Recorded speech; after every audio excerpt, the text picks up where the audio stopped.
이 마태복음 7장의 이 좁은 문에 대한 말씀을 읽을 때마다 왜 하필 좁은 문일까? 뭐 작고 좁은 게 좋은 건 아닌데 왜 성경에서 좁은 문이라고 말씀을 하셨을까? 그래서 성경에서 좁은 문으로 들어가라, 이게 명령어예요. 들어가도 되고 안 들어가도 되는 게 아니고 좁은 문으로 들어가라는 명령어라고 이게. 그러면서 멸망으로 인도하는 문은, 이 좁은 문 반대는 뭐냐면 넓은 문 아니에요. 좁다, 넓다, 크다, 작다, 우리 표현으로, 그죠? 좁다, 넓다 아니에요. 근데 좁은 문으로 들어가라. 그 다음에 멸망으로 인도하는 문은 그냥 좁다 다음에 좁은 거 되면서 넓은 문으로 들어가는 자는, 이렇게 해야 되는데 좁은 문으로 들어가라 명령을 하니까요. 그리고 그 다음에는 멸망으로 인도하는 문은 크고 넓어, 크고 그 길이 넓어, 그러니까 크다 이거예요. 그럼 들어가기가 아주 수월하겠죠. 그렇잖아요. 넓으니까 받치지도 않고, 예? 부딪히지 않아도 되고, 넓고 크고 그 길이 넓어 거리로 들어가는 자가 많고. 그러니까 좁은 데로 가는 것은 반대편으로는 무슨 말씀이죠? 작다 이거예요. 좁은 문으로 들어가라 해놓으시고 명령어 다음에는 멸망으로 인도하는 문이 어떻게 생겼냐? 좁은 문에 대한 설명은 먼저 안 하시고 좁은 문으로 들어가라는 건 명령어고, 그 다음에는 멸망으로 인도하는 문은 크고 넓어서 그걸로 들어가는 자가 많다. 그러면서 이 좁은 문을 다른 이제 문으로 설명을 하는데 생명으로 인도하는 문이다. 14절에 생명으로 인도하는 문, 영생 구원으로 가는 생명으로 인도하는 문은 좁고, 좁은 문 설명을 다시 문은 좁고 길이 대로가 아니고 협착하여, 협곡, 예? 아주 작고 위험이 도사리는 걸 협착하다 이렇게 설명해요. 낭떠러지니까 조심, 이쪽으로 조심. 이 비유가 맞는지 모르겠는데 어릴 때 여러분 평균대 아이들 운동하는데 그 올라서가 중심 잡아야 되잖아요. 넓은 데는 그냥 뭐 눈 감고 갈 수도 있고 뭐 이래 가도 저래 가도, 넓은 데는 크고 넓으니까 많이 가는데 좁은 문 설명을 생명으로 인도하는 문은 길이 좁고 좁은 것만 아니고 협착, 난코스가 있다 이거예요. 협착하여 거리로 찾는 자가 적음이다. 그래서 서두에 말씀드린 것처럼 왜 하필 좁은 문인가? 좀 넓은 문이면 어떨까? 이 좁은 문으로 들어가라는 것은 명령어예요. 자, 그런데 이 마태복음을 사실은 제대로 해석을 하기 위해서는 마태복음 5장, 6장, 7장 이것을 황금률이라 이렇게 이야기해요. 예? 예수님의 전생의 사상, 예수님의 가장 중요한 말씀의 핵심, 이것들이 다 모여 있는 데가 어디 있느냐면 5장, 6장, 7장. 그래서 황금률이라 이렇게 설명해요. 그럼 마태복음 5장이 시작되면 뭐죠? 심령이 가난한 자는 복이 있나니 천국이 저희 것입니다. 이제 애통하는 자는 위로를 받을 것이다. 예? 가난한데 무슨 복이 있어요? 심령이 가난한 자는 복이 있나니 천국이 저희 것이다. 네가 마음이 높아져가 교만해지고 뭐 이럴 때는 천국이고 뭐고 너의 눈에는 안 보이는데, 네가 정말 낮은 자리, 가장 연약한 자리에 있을 때 심령이 가난하면 하나님의 천국이 너에게 다가온다. 내가 마음이 참 애통하고 막 하면 위로를 받을 것이다. 예? 마음이 깨끗한 자가, 예? 마음이 청결한 자가 하나님을 볼 것이다. 예. 온전한 자가 땅을 기업으로 받을 것이다. 세상은 언뜻 보니까 강팍한 게, 독하고 악한 게, 부동산도 많고 뭐 이것도 저거 가진 거 많은데 이게 뭔 얘기야? 그런데 온유한 자가 복이 있나니 땅을 기업으로 받을 것이다. 하나님의 나라의 땅을 기업으로 받는 온유한 자. 여기서 온유한 것은 설명이에요. 여러분들 우리가 부드럽고 뭐 매너가 좋고 이것도 물론 해당하겠지만 여기 성경이 말한 온유는요, 뭘 이야기하느냐면 하나님께 길들여진 거예요. 아멘. 온유한 자는 복이 있나니 천국이 저희 것입니다. 이때 천국은 천국이 저희 복이 있나니 천국이 저희 것이다. 이때 복은 마카리오스라는 건데요, 세상이 주는 복과 다른 거예요. 하나님이 주시는 축복, 이게 다른 거예요. 그래서 우리는 다 거꾸로 구해요. 하나님의 축복과 은혜가 내게 임하면, 예? 지금 내가 사는 땅도 천국으로 변하는 거예요. 그래서 오늘 이거를 산상보훈이라는데, 이 산상보훈을 역설의 복음이라 그러는 거예요. 반대라 이거예요. 그러나 여기서 이 지금 마태복음 5장, 6장, 7장을 아까 황금률이라 했는데 쭉 설명을 해요. 어떻게 구제하고, 기도는 어떻게 하고, 남들한테 보이려고 기도하지 마라. 구제는 어떻게 하는, 아무도 모르게 구제해라. 금식 한다고 소문내고 하는 게 아니라 하나님 앞에 금식해라. 내가 기뻐하는 금식은 흉악한 결박을 풀어주며 하나님께서 하시는 것이다. 이런 것을 쭉 이제 설명을 하며 7장에 넘어오면요, 이제 오늘 7장 13절 14절에 좁은 문이라는 것을 정확하게 해석하기 위해서 지금 산상보훈과 지금 5장 6장 7장에 있는 황금률을 설명을 하시는 거예요. 지금요 7장에는 비판하지 말라. 내 형제를 비판하면 너의 눈에 있는 들보는 깨닫지도 못하냐? 비판하지 마라. 제가 보니까 우리나라는 무슨 문제만 생기면 서로 네 탓 내 탓에 시끄러워요. 아니 우리나라뿐만 아니라 세상이 똑같아요. 근데 성경이 말씀하기는 네가 남에게 비판을 받지 않으려면 비판하지 마라. 함부로 사람 비판하지 마라. 비판하지 말라는 거예요. 그러면서 내 형제의 눈에 티, 너가 그거는 보이는데 너의 눈에 들보는 안 보이잖아. 그렇게 설명하면서 또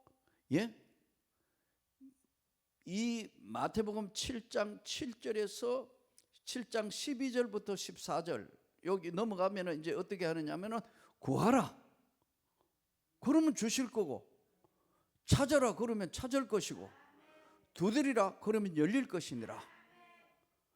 악한 자라도 좋은 것을 줄치할 것을 하물며 하늘 너희 아버지께서 구하는 자에게 좋은 것 주시지 않겠냐. 여기 좋은 게 어떤 걸까요? 여러분 좋은 거 하면은 돈, 주야로 묵상하다가 보니까 돈, 땅, 부동산을 묵상하니까 땅, 아파트, 뭐 좋은 거, 그건 틀린 건 아니에요. 잘 들어야 돼요. 대부분 보면은 아이고 뭐 그런 거 구하는 거는 기복적이다. 아닙니다. 구하셔야 된다. 가난의 죄는 한 대로 끝내는 게 좋아요. 내가 30년을 기도한 것이 하나 있어요. 하나님, 가난의 대는, 지긋지긋한 가난의 대는 한 대로 끝내게 해주십시오. 내 기도 그거였다고. 근데 어느 날 저희 가정은 7남매가 자랐는데 내가 아들도 5번째, 아들 6에 딸 하나에 내가 5번째 아들이에요. 근데 이제 뭐 우리 큰형이 사업을 하다가 좀 실패를 하고, 우리 아버지는 뭐 독특한 분이라 처음부터 생활에 대한 관심이 없어요. 예, 뭐 주야로 술이나 한잔하고 어허허 하며 세상을 보낸 분이에요. 그러니까 우리 어머니가 온갖 고생을 안 해본 게 없어요. 나는 어머니하고 어린 시절 참 같이 고생을 하며 자랐기 때문에 다 형제들이 다 그랬겠지만 내가 어머니에 대해서 특별한 애정이 있는 거예요. 그래서 우리 어머니가 내가 목사가 되겠다고 신학교 가서 목사가 되러 가는 그날에 이제 우리 어머니가 이제 특별한 또 사건도 있었고, 우리 큰형수가 폐암으로 돌아가시면서 예수 믿고 천국 간다는 이야기를 고백함으로 우리 어머니가 결심을 했어요. 예수를 믿기로 결심하고 이제 교회를 나가셨다. 한평생 절간이나 왔다 갔다 하시는 분이 이제 교회를 갔어요. 그래서 이제 신앙생활을 시작하면서 세례를 받으셨어요. 세례 받고 어느 날 나를 부르는 거예요. 왜 어머니? 그랬더니 일로 와봐. 저 바빠요. 지금 서울에 목회가 장난이 아니에요. 그러니까 알아. 의미 있는 대로 좀 내려와. 고향이 대구니까. 어머니 바쁘다니까요. 잔소리하지 말고 내려오라. 그래서 뭐 어머니 명령이니까 이제 차를 몰고 고속도로로 죽기 살기 달려가 이제 고향에 갔어요. 어머니 왈 내가 한 가지 물어볼 게 있다. 말씀하세요. 내가 교회에 나가서 세례도 받고 뭐 이게 목사가 보통이 아니더구나. 뭐 다 목사는 그런 겁니다. 그랬더니 내가 한 가지 물어보겠다. 뭡니까? 하니까 목사가 기도하면 하나님이 빨리 듣지? 이러시더라고요. 꼭 어린애 같은 질문이에요. 여러분 생각은 어때요? 우리 모두의 기도를 다 들으시는 하나님, 간절히 구하는 자에게 주시는 하나님. 근데 우리 어머니 초보 신앙에 나이 70 다 돼가지고 교회 가가 세례받은 어머니 입장에 가만 보니까 평생 절간만 왔다 갔다 하던 어른이 이제 가가 세례까지 받고 나니까 딱 보니까 이거 뭐 적은 교회도 아니고 큰 교회, 이제 어머니 이제 제가 이 교회 가면 됩니다 해서 어느 교회로 보내놨는데, 어머니 어떻게 목사님 제가 잘 알고 그래서 했는데 가만 보니까 이게 목사가 보통 일이 아니구나. 그래서 우리 어머니 보니까 목사가 있을지어다 하니까 아멘 하고 나갈 때 목사님 저 보통이 아니구나. 그러면 하나님하고 굉장히 친하겠다. 어린애 같은 생각이에요. 그러니까 내 같은 게 아무리 기도해도 안 되니까 목사가 기도하면 빨리 되겠다. 우리 집이 그래서 부른 거예요. 목사가 기도하면 빨리 듣죠. 이게 무슨 답변하기가 곤란해서 아무래도 하나님하고 좀 더 친하니까 조금은 낫겠죠. 어머니 알아듣도록 설명을 해야 되니까. 우리 어머니가요 보통 사람이 아니에요. 옛날 사람이니까 초등학교도 안 나왔어요. 예? 그런데요 보통 여자가 아니에요.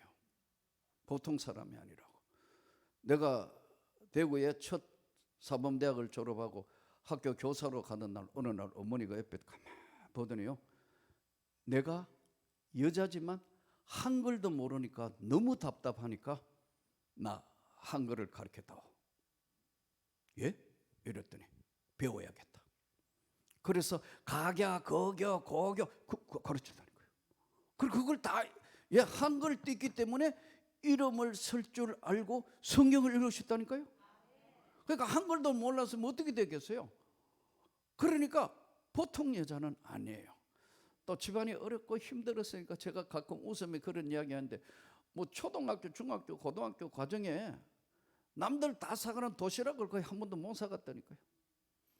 우리 어머니는 도시락은 안 사주면서요 꼭 젓가락, 숟가락은 씻어서 보게도 해줘요. 학교 가면 맨 밥이잖아.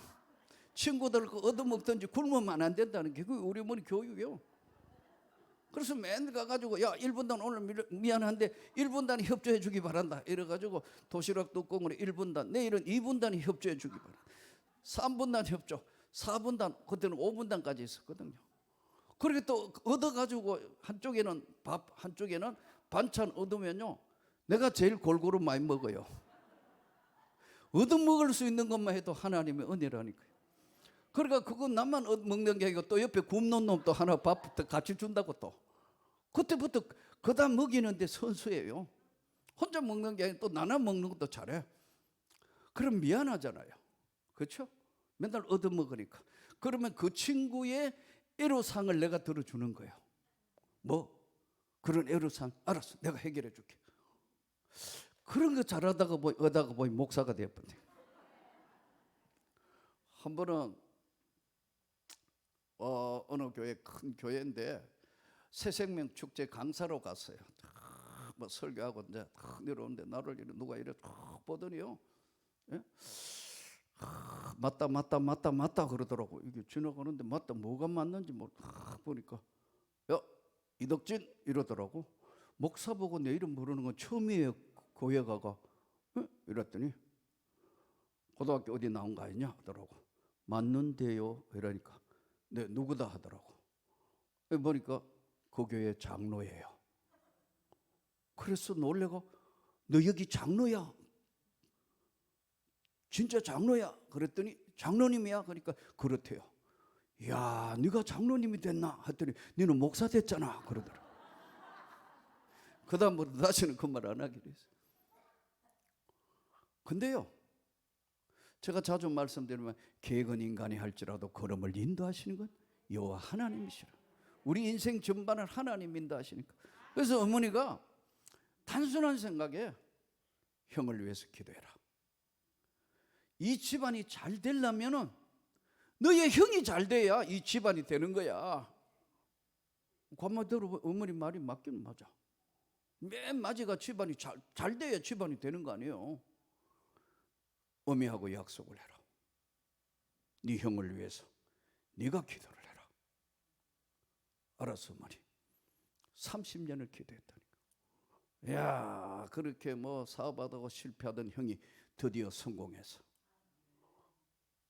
예? 엄청난 돈을 벌었어. 그러면서 집안의 모든 우환을 하나님이 다 정리하시는 거예요. 야, 뭐 그거 다 이야기하자면 참 골치 아픈데 이 참 우리 아버지는요 맨날 소원이 그거예요. 좋은 선산에 묻히는 게 우리 아버지 소원인데 바늘 하나 꼽을 땅도 없는데 뭐 먹고 살기도 힘든 집에 뭐 아무것도 뭐 있을 게 뭐 있어요. 나는 유산 싸움 하는 사람 보면 우스워요. 받은 게 없어요. 근데 받은 게 딱 한 가지가 뭐냐면 하나님의 은혜로 타고난 건강체라고. 내 나이 70이 넘었는데 한 번도 지금 코로나로 죽는 거 사는 거 하는 거 외에는 한 번도 병원에 가본 적이 없어요. 하나님이 강건한 은혜를 물려주신 거예요. 어머니의 꺼지지 않는 강력한 삶의 열기 나에게 물려주신 거예요. 절대로 절망하지 마라. 사는 거 아무것도 아니야. 그렇게 이 자식들 아무것도 없는데도 우리 어머니 한 사람의 그 의지와 고집과 생각이 집안을 다시 일으켜 세웠다. 그래서 우리 큰형이 이제 진짜 돈을 많이 벌었으니까 선산을 산 거예요. 우리 선산 지금 이제 아버지 어머니 묻혀 있는 산이에요. 대구 시내하고 이 경계에 있는데요. 끝내주는 산이에요. 내가 봐도 이야 명산이다 명산. 거기에 우리 아버지가 거기에 묻혀 있고 우리 어머니 거기에 묻혀 있대요. 그때까지는 아무것도 없는 건데 하나님이 복을 주셨어요. 선산을 사서 어머니 묻힐 땅에 서니까 나는 어머니가 일어나서 춤추는 거 처음 봤어요. 그러면서 돌아가시기 전에는 나한테 그러더라. 아들아 고맙다. 네가 이 가정에 다섯째로 이 가정에 하나님께 기도해서 우리 가정이 복을 받았다. 아멘. 자 여기서 오늘 비판하지 마라. 좀 어려우면 사람이 막 저는 어머니를 보고 배운 게 뭐냐면 절대로 불평 불만이나 안 된다는 소리는 우리 어머니 한 번도 한 적이 없어요. 그렇게 가난하고 그렇게 힘들더라도 야 이놈아 사람 살모가 팔모야. 그거보다 더 어렵게도 살았는데 무슨 소리 하는 거야. 다 잘 될 거야. 너는 특히 하나님 믿잖아. 믿음이 없고 교회 나가기 전에도 늘 그런 말씀하셨어요. 비판하지 말라. 네가 진짜 구하고 찾고 두드리라. 그리고 하나님께서 구하고 찾고 두드리고 하는데 네가 앞으로 살아갈 세상에 가는 길이 있는데 그 길을 설명하면서 좁은 문 설명을 지금 하고 있는 거예요. 그럼 바꾸어 얘기하면 좁은 문은 다른 말로 뭐냐 하면은요, 비전이에요. 인간이 사는 비전, 바꾸어 얘기하면 꿈이란 말이에요. 저와 여러분 누구에게나 다 꿈이 있다고. 예? 꿈이 있는 거예요. 이 꿈이 비전이고 다른 말로 얘기하면 삶의 목적이에요. 그러니까 삶의 목적이 분명한 사람은 좁은 문으로 들어갈 수 있는 거예요. 예수를 믿으려면 이렇게 믿어야 되는 거예요. 좁은 문으로 들어가라. 멸망으로 인도하는 문은 넓고 크고 많다. 그러나 좁은 문을 다시 설명하면서 성경 말씀 그대로 하면은 생명으로 인도하는 문은 좁고 길이 협착하여 찾는 자가 적다. 여러분 삶에 굴곡이 없는 사람 한 사람도 없어요. 곁으로 보기는 잘 됐고 그 집안에 대단하고 뭐 돈도 많고 명예도 있고, 그러나 그 집 안방문을 열고 더 안쪽에 들어가 보면요, 어느 집이나 기도의 제목이 없는 집은 한 집도 없어요. 그러면 이걸 어떻게 해야 되느냐? 조금 전에 말씀드린 삶의 목적이 분명한 비전이 있으면 무너지지 않아요. 대학 선배가 등산을 너무 좋아하는 거예요. 이 양반이 계속 등산하더니 일본 후지산 갔다 오더니 드디어 가장 꿈인 에베레스트 산을 갔어요. 동상 걸려가 발가락을 다 잘랐어요. 손도 몇 개 자르고. 그런데도 끝까지 등산 가는 거예요. 오로지 삶의 목적이 산이에요. 근데 자기는 산이 삶의 모든 의미예요. 의미라고. 삶의 목적이 뭐냐는 거예요. 아기 엄마들 한번 보세요. 예? 여자는 약하지만 어머니는 절대 안 약해요. 왜냐하면 이 자식들을 키워야 되겠다는 강력한 삶의 목적이 있기 때문에 그래요. 내가 우리 딸 보니까 어제 웃겨. 내가 손자가 태어나가 이래 보니까 우리 딸이 굉장히 깨끗하고 깔끔한 거 이런 거 좋아하거든요. 강남의 변호사라니까요. 서울대 나오고 변호사예요. 그러니까 막 깨끗하고 뭐 그런데 요즘은 손자가 흘려놓은 밥도 막 주워 먹어요. 얘가 이렇게 변했나? 변해. 엄마는 여자 중에도 엄마라는 것은 아이를 위해서는 무엇이든지 할 수 있다. 안 그래요? 삶의 목적이 분명한 거예요. 그러니까 우리가 예수 믿으면서 좁은 문으로 들어가라는 것은 목적이 분명한 삶을 살아라는 메시지예요. 예수를 믿어도 얼렁뚱땅 뭐 이라도 시험 들고 저래도 시험 들고, 차라리 시험 들기라도 하면 되지만 믿는지 안 믿는지 이것도 아니고 저것도 아니고 이렇게 예수 믿는 사람도 꽤 많아요. 저는 오늘 분명하게 삶의 목적이 우리 주님께 있기를 축복합니다. 삶의 목적이 분명하면 하나님은 은혜라는 것을 생명의 문으로 인도하는 것으로 은혜를 베푸시는 거예요. 길이 협착하여 찾는 사람이 적다. 왜요? 고달프니까. 절대로 실망할 필요가 없어요. 거듭 말씀드리지만 하나님이 정말로 살아계신다. 그래서 어떨 때 보면 저분이 진짜 저 하나님이 살아계시는 것을 믿고 신앙생활 하는 건가, 아니면 취미로 신앙생활 하는 건가, 아니면 저렇게 믿어도 되는 건가 의아심이 들 정도로 해서 예수 믿는 사람도 꽤 많아요. 이것은요, 안 믿는 사람을 위해서 선포한 말씀이 아닙니다. 믿는 자를 향해서 좁은 문 그리고 멸망의 문을 대비한 거예요. 아주 쉽게 얘기하면 교회 안 나가는 사람을 통하여 이야기한 게 아니고 교회 생활을 하는 사람에게 던지는 메시지라니까요. 좁은 문으로 들어가라. 우리가 예수 믿는다는 게 뭐예요? 삶의 목적을 정했는 거예요. 가치관, 인생관, 삶의 모든 게 다 바뀐 거예요. 내 이제 사함 바꿔서 예수를 안 뒤 나의 모든 게 다 변했네. 이제 내가 가는 길은 오직 예수 위하여 가는 길이고 내 삶은 이런 목적이 분명한 삶이라. 목적이, 삶의 목적이, 비전이. 나는 교회도 똑같다고 생각합니다. 요즘 가장 골치 아픈 게 교회에 들어온 여러 가지 사상들, 생각들, 신앙 풍조들 들어오는데 제일 무서운 게 종교다원주의입니다. 종교다원주의가 뭔지 아세요? 종교는 뭐든지 믿어도 다 똑같다. 불교를 믿든 가톨릭을 믿든 뭐를 믿든 좋은 일하고 착하게만 살면 다 좋은 데 간다? No. 그러면 그때 우리가 왜 교회 나오고 예수를 믿느냐?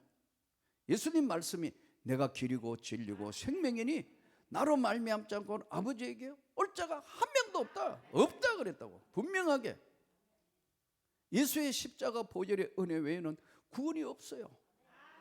종교 간에 잘해야 되겠죠. 예? 종교 간에도 잘해야 되고 그래도 예의도 지켜야 되고 하지만은 복음에 섞어지게는 안 된다 이거예요. 예수 외에는 구원이, 십자가의 예수 외에는 구원이 없어요. 그러나 그들을 무시하거나 함부로 대하거나 그래서는 안 되겠지만 우리가 지켜야 될 품위와 모든 걸 지켜야 되지만 절대로 넘어가지 말아야 될 선, 예수 십자가의 외에는 구원이 없어요. 이게 좁은 문이에요.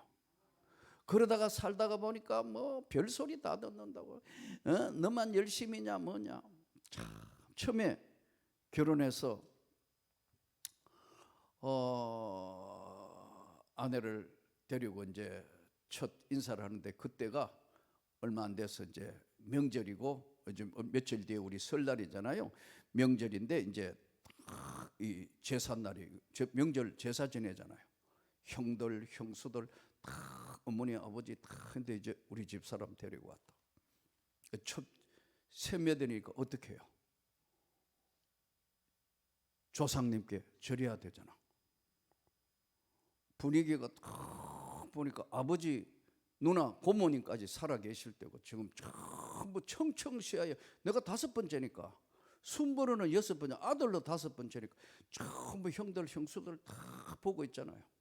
자 음식 만들고 제사 음식 만들고 다 했는데 숨 막히는 순간이 다가왔대. 우리 집사람 이제 첫 며느리니까 조상님에게 이제 제사 드려야 되니까 조상님에게 먼저 절하라는 거예요. 이야, 분위기가 보니까 사람이 어떻게 나오는가 보는 거예요. 내가 막았었다고. 여보, 하지마. 절하는 거 없어. 하지마. 그러니까 우리 집사람은 지금 그래도 5대를 믿어온 집안의 여자인데 이거 어떻게 해야 되나. 집안 분위기가 지금 살벌하잖아요. 첫 기세 싸움이에요. 이러지도 저러지도 못한데 내가 하지마, 절대 하지마, 하면 안 돼. 그러니까 어머니 아버지 할 거 없이 형들 형수들 눈빛이 다 솔리가 이거 이제 새 며느리가 어떻게 되느냐. 내가 마지막 선포를 했어요. 삶이 분명해야 된다. 난 그때 큰 믿음이 있었던 게 아니에요. 내가 그랬잖아요. 이제 은혜 받았던 이야기를 했으니까. 절대 하면 안 돼. 하지마. 만일에 절을 하면 난 당신하고 안 살아. 원체 강하게 나오니까 긴장감이 한 30초 흐른 후에 우리 어머니가 지혜로운 여자예요. 됐어. 됐다고. 절 안 해도 돼. 됐다고. 이 집은 예수 믿는 가정에서 왔으니까 예외다. 할렐루야. 첫 목적이, 내가 지금까지 우리 집 사람한테 점수 딴 건 그거밖에 없어요. 1번 점수. 이뭐 형들 여러분, 내가 5번째 우리 큰형부터 시작하면요, 청청시야의 형들이요, 예, 대단한 사람들이에요.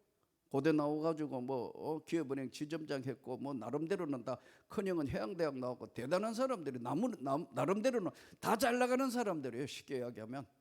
근데요, 이 문제만은 해결할 방법이 없는 거예요. 근데 내가 막았었다. 온 집안과 싸우는 한이 있더라도 내가 짊어질 짐이기 때문에 하지 마. 그때까지는 어떻게 눈치 봤는데, 내가 절을 하면 같이 안 살아. 내가 우리 집 사람이 죽으면 죽었지 같이 죽을 거니까 그냥 닫아 보니까 우리 어머니가 눈치 보고 애외. 그래서 이제 그 다음부터는 절할 이유가 없는 거예요. 가면은 이제 아예 열애병력, 열외. 거기다가 이제 또 처음에는 뭣도 모르고 뭐 제사 지내는 음식도 이거 명절 가까이 오는데 뭐 다 해가 하는데요, 안 먹으니까, 그 음식을 하나 있더라도 안 먹으니까, 제사 지낸 거 섞어놓은 거 안 먹으니까 또 우리 어머니가 눈치가 빨라요. 들었던 소리가 있으니까 제사상에 안 올릴 음식만 따로 해가, 얘야 이거는 너희를 위하여 만든 건데 음식 제사상에 안 올린 거니까 먹어도 돼. 그래가 처음에는요, 형들하고 다 제사 지내고 먹는 그 밥상에 못 앉고 둘이 쭈그려 앉아가지고 먹었다고. 얼마나 눈치가 보였겠어요. 그래도 나는 큰 믿음도 없었지만 당시에 지켰다 이거예요. 하나님이 여기에 점수 200점을 준 거예요. 200점을 주시다. 신앙은 잘 들어야 돼요. 좁은 문으로 들어가라는 건 명령이기 때문에, 신앙은 어떤 어려움이나 어떤 환난이나 어떤 것이 오도 정도로 가야 된다 이거. 이랬다가 저랬다가 하면 절대 안 된다. 나의 형들이, 내가 은혜 받고 변해서 목사가 된 뒤에는 우리 형들이 한 얘기가 있어요. 내 동생은 진짜 목사다. 우리 형들이 이건 진짜 목사 맞다. 네. 왜요? 분명하게 선을 그었기 때문에. 사랑하는 성도 여러분, 좁은 문으로 들어가는 건 비전입니다. 꿈입니다. 오늘 좁은 문으로 들어가기를 힘쓰라는 거예요. 그러면 인도하는 분은 그분이 인도하시는 거예요. 그래서 내가 최선을 다하면 하나님이 내 손을 잡아주시는 거예요. 근데 막 이랬다가 저랬다가 성경 보세요. 구약 시대 쭉 인물들, 신약 시대 인물들 이랬다가 저랬다가 한 사람 치고 하나님 은혜 받은 사람 있나요? 없어요. 베드로 무식에도 실패하고 난 뒤에도 예수님, 다시 부활한 예수님 만나니까 푹 자빠져 가지고 하나님 앞에 처절하게 회개하잖아요. 주님이 붙드시는 거예요. 예? 바울과 같이 그렇게 예수 믿는 사람 핍박하고 뭐 죽이는데 앞장서고 스데반 돌 던지는데, 예? 가편 투표하고 옷 보관하고 그런 인생도 하나님이 은혜를 주시니까 끝까지 붙드시는 거거든요. 그러니까 여러분 삶에 지금 어려운 문제, 어떤 문제, 이런 것들을 여러분들이 하나님 앞에 내놓고 정했으면 부족하고 모자라더라도 원칙을 지켜야 된다. 좁은 문으로 들어가기를 네가 힘쓰라. 그러면 하나님께서 끝까지 붙들어 주실 거다. 개척교회를 해보니까 참 재밌더라고. 뭐 재밌어 한 건 아니지만 뭣도 모르고 방 안에서 우리 집 사람하고 이제 애들 데리고 개척교회를 했어요. 하고 1년 지내가지고 이제 지하 개척교회를 또 했어요. 지하 개척교회 하니까 한 20명, 30명 좀 이렇게 모이니까, 이야, 참 정말 힘들어요. 왜냐하면 개성이 강한 사람들이 오니까요. 이 개척교회는, 큰 교회는 모든 사람이 헌신된 사람이지만 개척교회는 그런 건 아니지만 다른 데 적응을 못 해가지고 신앙생활 여기가 성질이 못 됐거나 아니면 뭐 독특해가지고 돌다가 안 되니까 온 사람들이 개척교회 오다가 보니까 성격이나 아니면은 어떤 그런 서로에 모이는 공동체에는 굉장히 힘든 그런 요소들이 많아요. 그러다가 보니까 야, 개척교회 해보니까 개성이 너무 다 강하니까 너무 힘든 거예요. 한 30명 조금 됐을 때 집사님 한 분이 왔는데 이 고집이 보통 고집이 아니에요. 황소 고집이라. 그런데 이 사람은 개척교회는 돈을 아껴야 된다는 주관이에요. 그래서 개척교회 의자 살라 하면은 새 거 사지 말고 중고 어디 중고품 가져오고, 강대상도 중고품 가져오고, 뭐 오르겐도 어디 전자 오르겐 중고품 가져오고. 어느 날 보니까 사람 빼고는 다 중고품이에요. 사람 빼고는 다 어느 날 보니 다 중고품이야. 근데 이분이 개척교회 한 30명 모였는데 이분이 영향력이 대단한 거예요. 이분은 이제 은행에 다니는 분이고 여자분은 학교 교사였어요.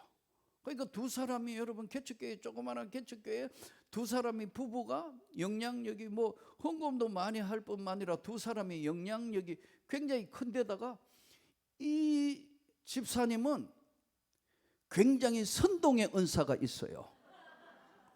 다른 사람들 막 이래가 막 선동하는, 내가 볼 때 선동의 은사가 있어. 그래, 이 사람 때문에 참 죽겠는 거예요. 다 중고품, 한 2년 만에 다 중고품, 자동차도 중고품, 뭐 사람 빼는 건 다 중고, 봉고차도 중고품, 뭐 다 중고품이에요. 여기까지는 괜찮았어요.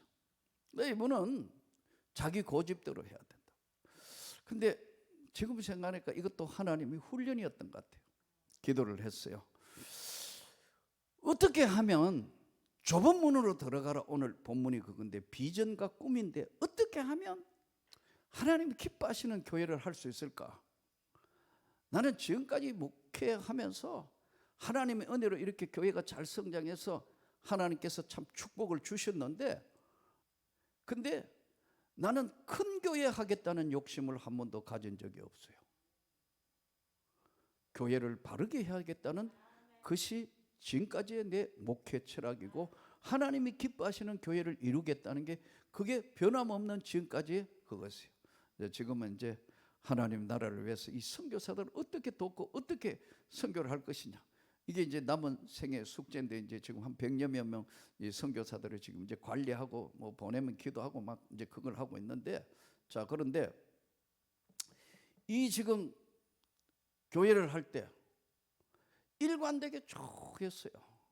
그러니까 한 19년 목회하고 어느 날 강남에서 어느 큰 교회에서 담임 목사 요청이 왔어요. 검증이 됐으니까, 이제 공부도 다 했고 학위도 있고 다 검증이 됐으니까 우리 교회 오라고. 조건은 오기만 하면 모든 거 다 해줄게. 단칼에 내가 노예였어요. 내가 알기로 그 교회 재산은 1,000억이 넘어요. 단칼에 내가 노예했다. 이유는 뭔지 아세요? 가난한, 그때 우리 교인들이 한 600-700명 정도 모였을 때인데, 이 가난한 교인들을 버리고 내가 무슨 목회가 출세할 일이 있는 것도 아니고 거기 가면 주님이 기뻐하실까?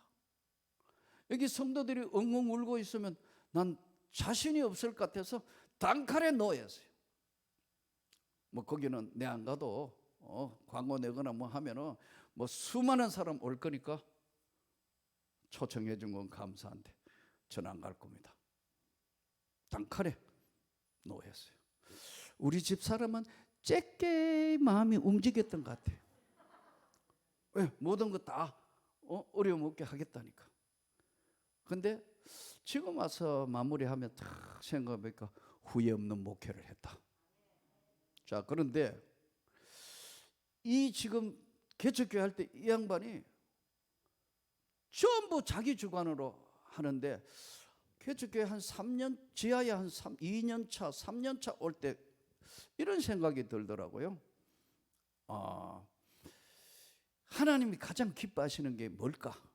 그런 생각이 들어요. 그래서 우리도 교회가 지하 개척교회 어렵지만 가난한 이웃을 좀, 정말 가난한 자를 좀 돌봐야겠다. 주님 말씀한 대로 그런 생각이 들어가지고 동사무소 동장님을 찾아가서 저희 교회인데 저희가 좀 여기 생활보호 대상자들을 몇 가정을 우리가 좀 돕겠습니다 하니까 이분이 나를 쳐다보니까 내가 너무 양복 입고 멀쩡하게 생겼으니까 아마 큰 교회 목사님인 줄 알았던 모양이에요. 교회가 어디 있습니까? 어떻습니까? 그러니까 저 지하에 뭐 여기 있고 뭐 지하. 그러다 보니 동장님이 기가 막히게 쳐다봐요. 할 수 있겠냐는 거죠. 많이는 못해도 매달 10만 원씩 5만 원씩 또 그다음에 그 당시에는 성미를 거두었어요. 성미하고 얼마씩 생활보호 대상자들을 우리가 돕겠습니다. 그랬더니 조건이 뭐요? 이래요. 조건은 교회 나와야 되고 예수 믿어야 됩니까? 아니요. 아무 조건 없다고. 주의 사랑은 그저 주는 사랑이니까. 그냥 주기만 하면 받기만 해도 감사하다. 그렇지만 내 속으로는 주님 거 받으면 반드시 교회 나온다. 주님 걸 받아 먹었으면 주님이 반드시 교회로 인도하실 것이다는 그 확신이 있었기 때문에요. 좋다 이런 거예요. 비전이 뭐라 그랬죠? 꿈이에요. 목적이 분명한 거거든. 그러니까 주님이 먼저 베풀라 했으니까 일단 베풀면 하나님 백성은 올 거다. 그렇게 생각하고 이제 가서 했는데 첫째는 기가 막힌 사람 장애자 한 분은 장애자고 부인은 이제 좀 또 등에 옛날에 그 곱살아 하나 그게 이제 등에 있는 그런 장애인이고 이분도 다리를 저는 장애인이에요. 근데 이제 80 노모가 있고 한데 참 기가 막히게 그 장애에 있던 그 여자분이 이 남자가 얼마나 속을 썩였으면 그래 도망가 버렸어요. 그러니까 이 집안이 엉망대가 맨날 술 먹고 꽥꽥 소리 지르며 그 부인 찾으러 간다고 돌아다닌다고 온 동네를 소리 지르며 돌아다니는 그런 집. 두 번째는 아들이 둘이고 초등학교 6학년인가 4학년 정도 되는 아들이 둘이고 남편은 백병원에 입원해 있는데 암 환자예요. 예? 암 환자라고. 근데 이 암 환자고 부인은 뭘 하느냐 하면은요 동사무소에서 치료 사업을 하는 거예요. 물 뿌려 가지고 전봇대 이거 종이 이런 거 뜯는 그런 역할을 하는 게 그게 일이에요. 그 사람 이제 주는 거 좋다. 그러니까 10만 원씩 5만 원씩 주고 이제 그런 사람 6명 교치고는요. 우리도 보증금 얼마에 월세 주고 만날 마이너스 통장인데 해보자. 어차피 뭐 마이너스 아니야.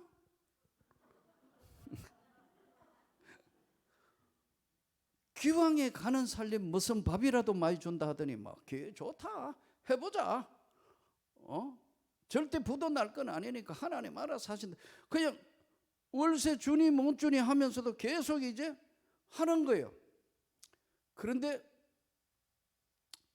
그걸 하면서 이제 있는데 두 사람, 세 번째 사람, 이 사람은 할머니예요.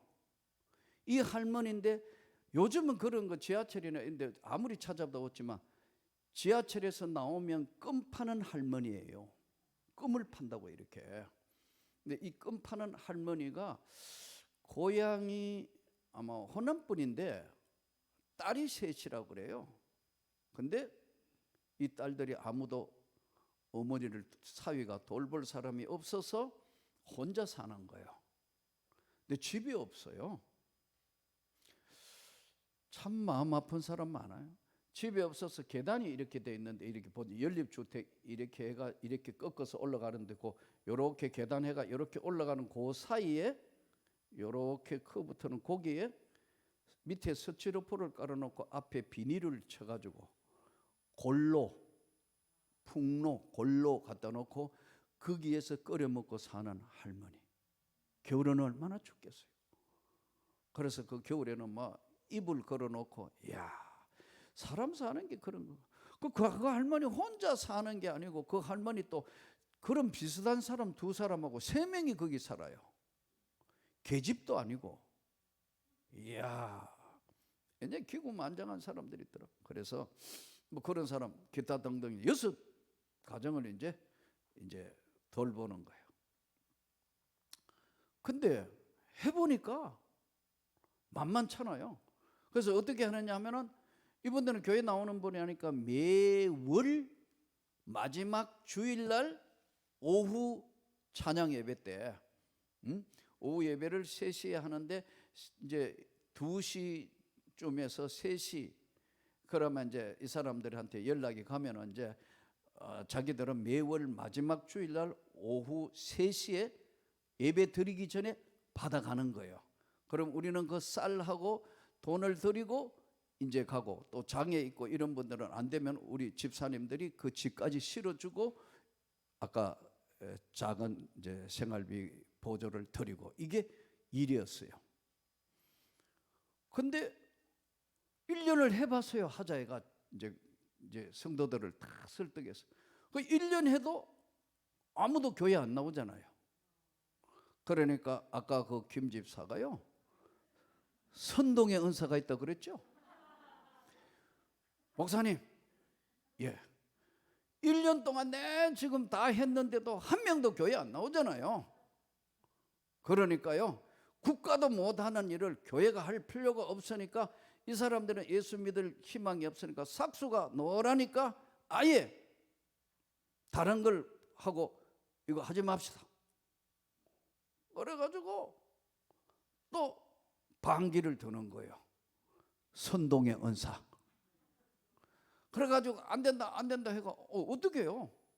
그래도 계속 합시다.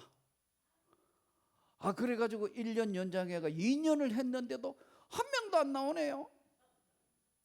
그러니까 1년 참았더니 2년째 막 연말에 가가 회의하니까 막 의장 그러면 나오고 막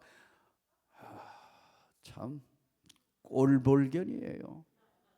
그래서 또 자기가 마이크 잡고 여러분 이거 이래가 안 되고 뭐 하길래 내가 마이크 내려놓고 들어가세요. 그래도 막 계속 선동하는 거예요. 할 수 없이 제가 복음성을 했어요. 주의 사랑은 베푸는 사랑, 값없이 거저 주는 사랑. 의장 값없이 거저 주는 사랑. 내가 못 들은가 싶어가 앞에가 의장 하다 계속 값없이 거저 주는 사랑. 알았다고 더 갚더라고. 그래가 3년이 됐어요. 그래서 기도를 하는데 이 집사님 말대로 진짜 이 사람들은 구원받을 하나님 백성이 아닌가? 가망이 없는가? 하나님 거 받으면 틀림없이 하나님이 인도하는 무슨 목적이 있을 텐데, 저는 만남의 축복을 귀하게 생각하는 사람입니다. 만남이란 하나님의 은혜 가운데 만난 것은요, 여러분 절대로 예의를 지키고 조심해야 돼요. 그래서 제가 우리 교인들한테 늘 귀에 딱지가 않도록 하는 이야기가 있어요. 서로 예의를 지키기 위해서 절대로 돈 거래하지 마라. 돈 빌려주고 돈 빌려받고 하지 마라. 돈 잃고 사람 잃고 신앙 잃고 다 잃는다. 그저 줘도 괜찮은 돈은 빌려줘. 이거는 정말 내가 꼭 안 받아도 될 건 어려운 형제가 있으면 진짜 도와주라. 그러나 이거 하고 이자 받아야 되고 뭐 해야 되는 꼭 그런 돈은 거래하지 마라. 돈이 인간을 추접하게 만들고 신앙 잃고 믿음 잃고 돈 잃고 다 잃는 거다. 근데 그래도 이제뿐만 하면 이야기해도 말 안 듣고 자기들끼리 거래해요. 그래가지고 시끄러워가지고 뭐 교구에 누가 돈 띠다 앞뒤다 뭐다 했다 주야 이걸 어떻게 합니까? 그 시험 드는 사람이 가끔 나와요. 자, 그런데 3년을 해도 안 되네.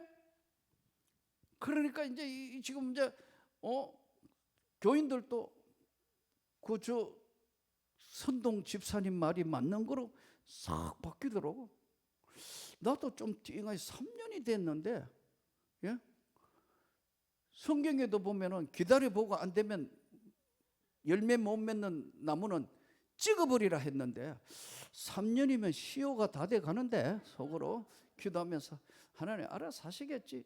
근데 드디어 3년이 채워가던 어느 날 우리끼리 이제 오후 찬양 예배니까 우리끼리 이제 예배를 드리는데 너무 은혜에 취해 가지고, 예?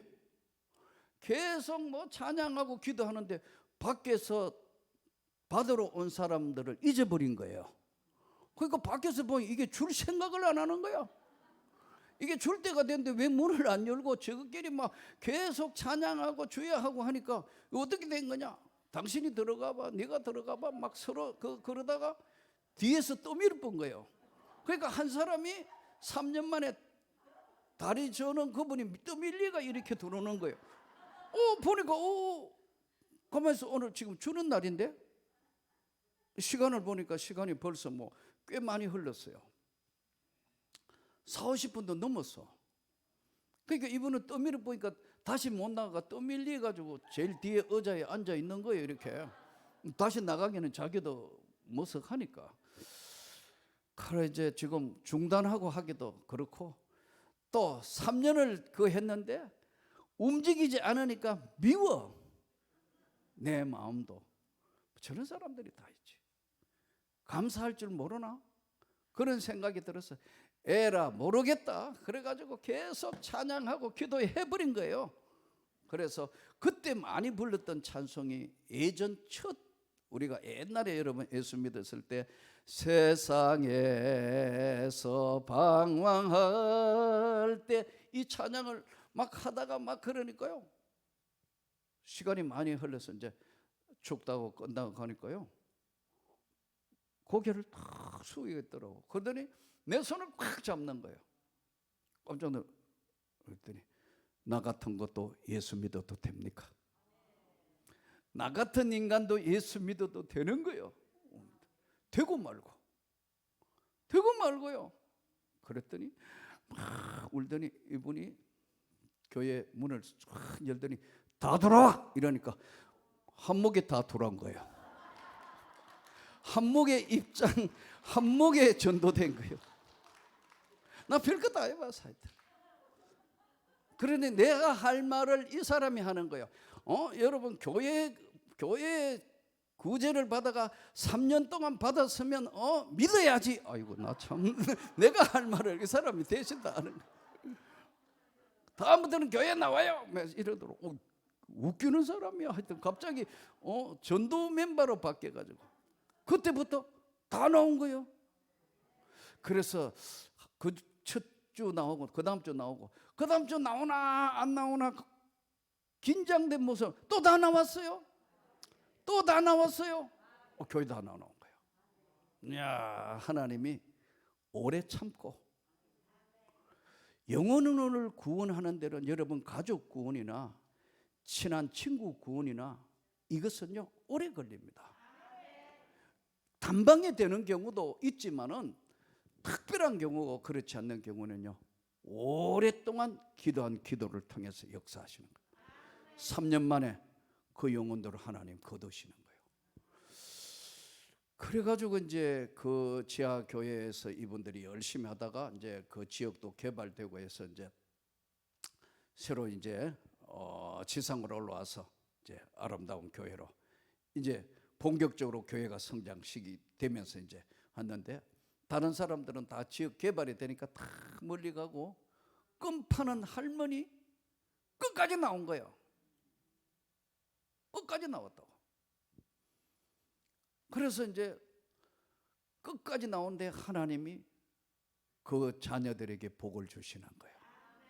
그래서 그 딸 중에 하나가 사회하고가 잘 됐어요. 그래서 어머니 모시고 간다고. 그래서 어머니 모시고 있었어요. 그리고 어머니 모시고 교회에 꼭 내려드리고 본인들은 교회 안 오고 모시드리기라도 하고 어떨 때는 건강할 때는 걸어오시고.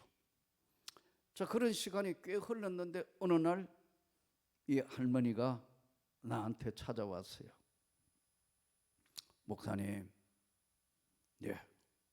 그러고 보니까 시간이 거의 한 8, 9년 가까이 시간이 흘렀어요. 목사님, 예. 그랬더니 저 세례 주세요. 그래요. 깜짝 놀래고 아직 세례 안 받았습니까? 하니까 줘야 받지. 그래요.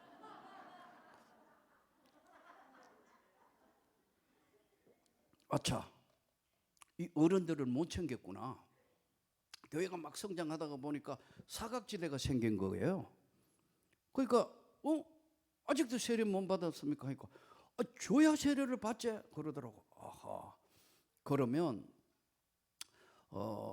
할머니, 그러면 이제 이게 지금 부활절하고 지금 추수감사절 두 번 세례를 하니까 얼마 있다가 한 몇 달 뒤에 이제 절기에 맞춰서 세례를 하죠. 그랬더니 나를 쫙 쳐다보더니요, 나 얼마 못 살 것 같아.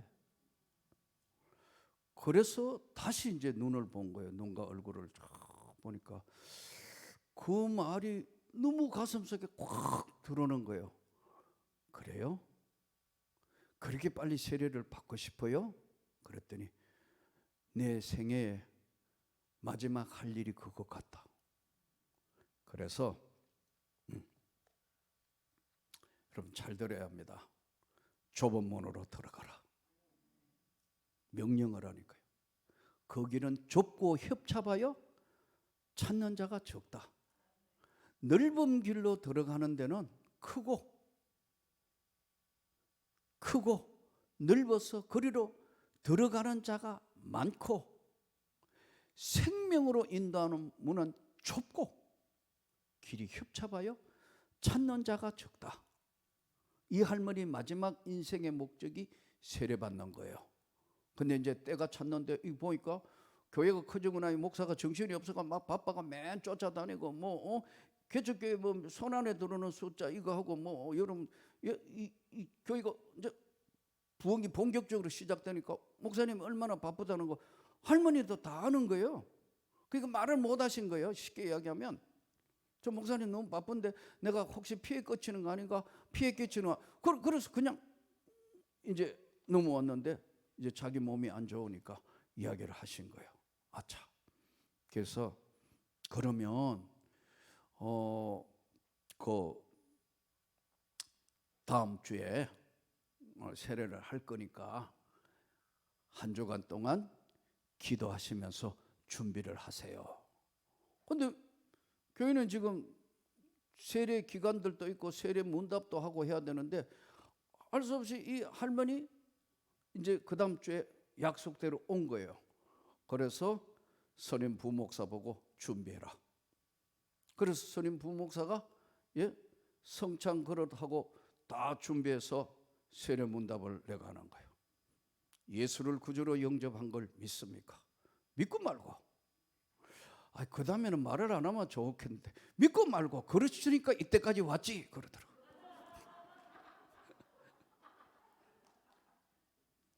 그래서 얘만 대답하면 돼요 하니까 알았다. 그래서 이제 세례 문답식 다 했어요. 그리고 내가 성부와 성자와 성령의 이름으로 우리 선임 부목사가 수석 부목사가 지금 정인이니까 성부와 성자와 성령의 이름으로 세례를 주노라. 아멘. 세례를 주고 첫 성찬식을 떡 포도주 작은 걸 들고 내가 이제 받도록 하신 거예요. 눈물을 쭉 흘리시더라고요. 그러고 얼마 뒤에 2주인가 3주는 채 안 된 건데 돌아가셨어요. 이야. 그래서 제가 지금까지 목회하며 처음으로 고대 구로병원, 구로동에 있는 그 고대 구로병원에 내가 우리 교인들한테 광고하기를, 할머니가 이렇게 애가 돌아가셨으니까 특별한 일이 없는 이상 한 명도 빠짐없이 장례에 참석하시오. 난 장례에 그런 광고하기 처음이에요. 왜요? 그 외로운 인생길, 고달픈 인생길, 배움도 없는 인생길, 말년에 가까울 때 그 남의 집 계집처럼 거기에 그런 고난, 끈팔고 그런 끈질긴 삶을 살았지만 말년은 예수를 만났다. 세례를 받았다. 좁은 문으로 들어가는 하나님의 백성이 됐다 이거예요. 마지막 목적이. 그래서 나도 다 참석하라고. 그래서 이제 그날 고대병원에서 예배 다 드리고 이제 유족들이 목사님 정말 감사했습니다. 그래서 저는 오늘 여러분들에게 다시 말씀드립니다. 우리의 삶의 목적이 좁은 문으로 들어가는 것은 비전이에요. 꿈이에요. 그리고 하나님이 오늘 이 땅에 사는 삶의 이 고달픈 길고 긴 인생살이에 좁은 문으로 들어가기를 힘써라. 힘쓰는 것은 어떤 것이 힘쓰느냐면 좁은 문으로는 내가 노력하고 힘쓰지만 결국 좁은 문으로 인도하는 이는 하나님이시다. 그 하나님의 도움을 받기 위해서 어떻게 해야 돼? 기도해야 된다. 그 할머니 나에게 놀라운 이야기를 했어요. 나 세례 받기 전이든 내가 교회 문턱에 나오면서 한 번도 목사님 기도 빠지지 않았어. 가슴이 철렁하다. 여러분 기도했다는 거야. 그래서 오늘 또 여러분 절대로 가족 구원에서 절망하면 안 돼요. 기도하면 기나긴 시간 동안 30년이 걸리든 더 긴 시간이 걸리든 하나님은 버리지 아니하신다. 특히 가족 구원이나 중요한 사람 기도는 끈질기게 기도하는 거예요. 끈질기게. 그러므로 가족이 돌아온다. 내 가족들도 조카대회는 선교사가 2명이 나왔다. 하나님은 그걸 보고 계시고 듣고 계시기 때문에 절대로 포기하지 말고 기도하기를 축복합니다. 하나님의 은혜 있기를 축복합니다. 좁은 문으로 들어가는 오늘 이 주의 말씀을 들으면서 어떤 어려움과 어떤 고난과 어떤 힘듦이 있다더라도 주님 내가 이 길을 갈 수 있도록 나에게 힘을 주시옵소서. 나에게 은혜를 주시옵소서. 나에게 권능을 주시옵소서. 성령으로 인도해 주옵소서. 기도하면서 이 어려운 시대를, 이 어려운 세상을 반드시 좁은 문으로 들어가서 주의 빛나는 얼굴을 배우는 놀라운 축복 저와 여러분에게 있기를 주 예수 이름으로 축복합니다.